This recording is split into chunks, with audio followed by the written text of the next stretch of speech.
Episode की शुरुआत में हम देखते हैं उस लड़की की आंख खुलती है। वूजी भी वहीं पे होता है। वो कहता है तो तुम उठ गई।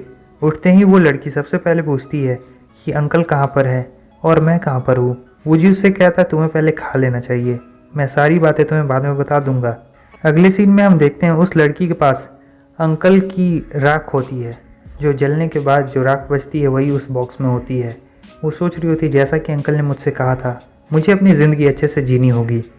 वो लड़की वूजी से कहती है कि प्लीज़ तुम मुझे बताओ कि मैं अपनी बॉडी को कैसे हील कर सकती हूँ और ये भी बताओ कि मैं तुम्हारी तरह ताकतवर कैसे बन सकती हूँ।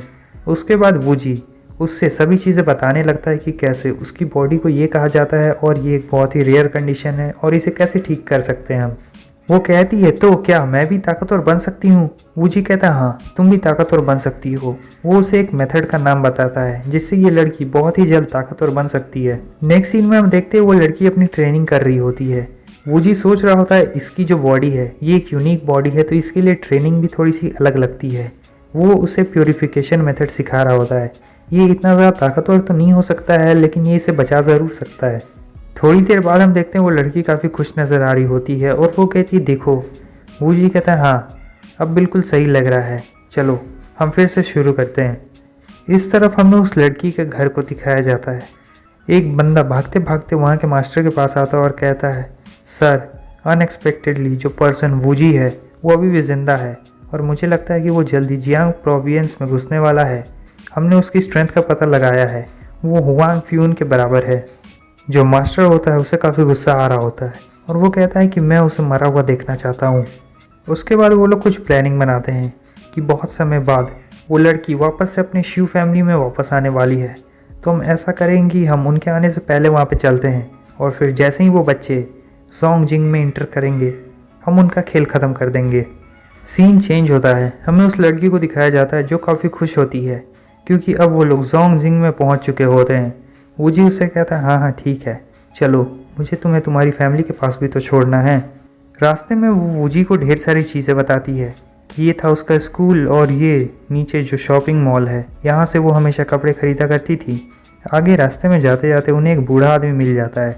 वो बूढ़ू कहता है कि आखिरकार तुम यहाँ पे पहुँच ही गए। वूजी उससे कहता है तुम कौन हो। वो बूढ़ा उन्हें बताते हैं कि ये वुमेन के प्रोटेक्टर हैं और ये यहाँ पर वूजी का बहुत लंबे वक्त से इंतज़ार कर रहे थे। वो वूजी से कहते हैं कि तुम उस फैमिली के पास मत जाओ और जल्द से जल्द यहाँ से भाग जाओ। वूजी कहता है मगर क्यों। वो बूढ़ा हुए से कहते हैं कि तुम एक जीनियस हो और तुम्हें हुआंग फोन से कंपेयर किया जाता है और हम नहीं चाहते कि हम तुम्हारे जैसे किसी को खो दें। और उसके अलावा जो जियांग फैमिली का लीडर है वो है वू जून। वो बहुत पहले ही अपने इंटरनल स्ट्रेंथ में इम्प्रूवमेंट कर चुका है तो वहाँ पर घुसना इतना आसान भी नहीं होगा। तुम्हारी करंट स्ट्रेंथ में तुम उसके सामने कुछ भी नहीं हो। वूजी कहता है मैंने पहले ही ये डिसाइड कर लिया है कि मैं वहाँ पर जाने वाला हूँ। वो कहते हैं मगर। वूजी उससे कहता है और उसके अलावा आपने मेरी और उसकी स्ट्रेंथ कैसे कंपेयर की। वो कहते हैं मैं जानता हूँ तुम बहुत ज़्यादा टैलेंटेड हो लेकिन जल्दबाजी में कोई भी कदम लेना सही बात नहीं रहेगी और वैसे भी इस दुनिया में बहुत सारे ऐसे ताकतवर लोग हैं। वूजी कहता है तो आप मेरी स्ट्रेंथ को टेस्ट क्यों नहीं कर लेते हैं। वो कहते हैं ठीक है तो अब मैं तुम पे हमला करना शुरू करूं। और वो सोच रहे होते हैं मैं इस बच्चे को उस मौत के कुएं में नहीं जाने दे सकता हूं, मुझे इसे बचाना होगा। उसके बाद उन दोनों की फ़ाइट शुरू हो जाती है। वूजी बड़े अच्छे तरीके से उनके सारे हमलों को ब्लॉक कर रहा होता है। उन दोनों के हमले टकराने से सभी लोगों को ऐसा लग रहा होता है कि आज मौसम ख़राब है और बहुत तेज़ हवा चल रही है, इसीलिए ऐसी तेज़ हवाएँ आसपास बह रही है। वो बूढ़ा वूजी से कहते हैं अगर मैं तुम्हें हुआंग फून से कंपेयर करूँ तो लगता है वो अभी भी तुमसे बहुत नीचे है। तुम्हें तो चाइना का हीरो होना चाहिए। वूजी कहता है तो क्या अब मैं उस फैमिली के पास जा सकता हूँ। लेकिन जाते जाते वो उसे सावधान कर देते हैं क्योंकि जो जियांग फैमिली का लीडर होता है वो भी एक वर्टेन वुजुआ होता है, इसलिए वो कहते हैं संभल के रहना। वूजी उनसे कहता है मेरे अपने रास्ते हैं तो क्या वुमेन के लोग मेरे लिए क्या कर सकते हैं। वो कहते हैं आप जहाँ जहाँ जाएंगे हम वुमेन के लोग आपको फॉलो करेंगे। जब आप कैपिटल में पहुंच जाएं तब आप मेरा नाम ले लीजिएगा, इससे आपको ज़्यादा मुसीबत नहीं होगी। और फिर वो सोच रहे होते हैं मुझे इस न्यूज़ को फैला देना चाहिए, वो सभी लोग डर जाएंगे। अब नेक्स्ट सीन में हम देखते हैं वो लोग जा रहे होते हैं। वूजी उस लड़की से पूछता है कि शू फैमिली कहाँ पर है लेकिन वो उसका कोई जवाब नहीं देती है। उसके बाद वूजी फिर से उससे पूछता है क्या हुआ, तुम कोई जवाब क्यों नहीं दे रही हो। वो कहती है वूजी क्या तुम्हें ये सभी चीज़ ठीक लग रही है? तुम मुझे मेरे फैमिली के पास वापस छोड़ने वाले हो, लेकिन मैं उनके पास वापस नहीं जाना चाहती हूँ। वूजी कहता है तुम ये क्या कह रही हो? तुम अपने फैमिली के पास वापस नहीं जाना चाहती हो, लेकिन अंकल की आखिरी इच्छा तो यही थी और मैंने उनसे वादा किया था कि मैं तुम्हें सुरक्षित घर पहुँचाऊँगा। वो कहती है नहीं, मैं उनके पास वापस नहीं जाना चाहती हूँ। मैं शू फैमिली में वापस नहीं जाऊँगी। मैं आपको फॉलो करना चाहती हूँ। वूजी उसे समझाने की कोशिश करता है और कहता है तुम मेरे साथ आना चाहती हो, मैं तो खुद का भी ख्याल नहीं रख पाता हूँ और तुम मेरा पीछा करोगी? ऐसा कैसे हो सकता है? इससे अच्छा तो ये रहेगा कि तुम अपनी शू फैमिली के पास वापस चली जाओ और मैंने जो तुम्हें प्रैक्टिस के मेथड्स बताए हैं तुम उन्हें फॉलो करते रहना। लेकिन वो वूजी से कहती है कि मैं कुछ भी करूँगी तुम्हारे लिए। अगर तुम मुझसे शादी कर लोगे तो मैं तुम्हारे लिए खाना बनाऊँगी, तुम्हारा ध्यान रखूँगी और मैंने तुमसे बहुत सारी चीज़ें भी सीखी है, मार्शल आर्ट्स। क्या मैं नहीं फॉलो कर सकती हूँ तुम्हें? वूजी उससे कहता है कि तुम अभी बहुत छोटी हो और तुम्हें तो अभी बहुत जीना भी है। मेरी ज़िंदगी का कोई भरोसा भी नहीं है और वैसे भी तुम्हारी बॉडी की कंडीशन उतनी स्टेबल नहीं है, इसलिए मैंने तुम्हें जो मेथड्स बताए हैं तुम्हें उसकी प्रैक्टिस करनी चाहिए ताकि तुम अपनी बॉडी को कंट्रोल कर सको। वो कहती है लेकिन मैं उस फैमिली में वापस नहीं जाना चाहती हूँ, प्लीज़। वूजी कहता है ठीक है, मैं तुम्हारी इस कंडीशन को मान लूँगा अगर तुम मुझे पकड़ पाई तो। उसके बाद हम देखते हैं कि वूजी वहाँ से भागने लगता है और कहता है जल्दी करो, मुझे पकड़ के दिखाओ।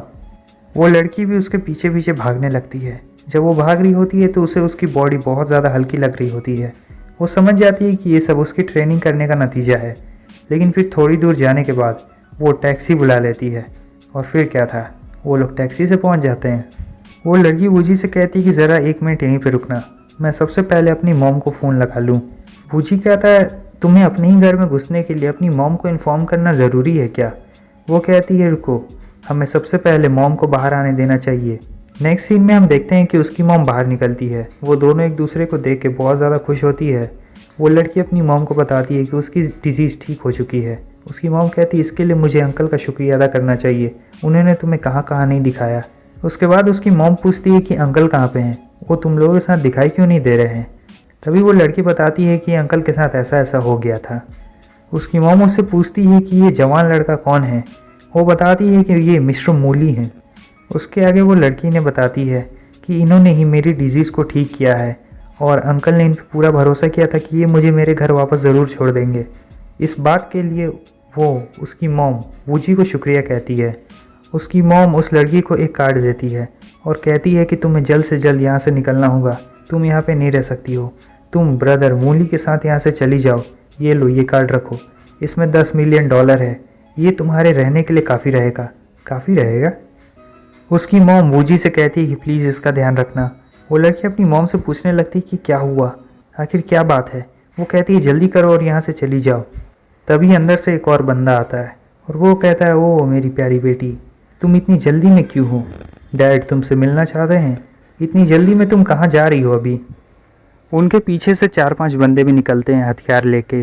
वो उसकी मॉम कह रही होती है तुम ऐसा कैसे कर सकते हो, वो तुम्हारी बेटी है।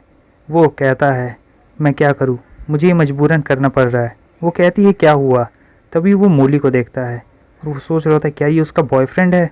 वूजी उससे कहता है तुम बिल्कुल भी चिंता मत करो, जब तक मैं यहाँ पर हूँ तुम्हें डरने की कोई ज़रूरत नहीं है।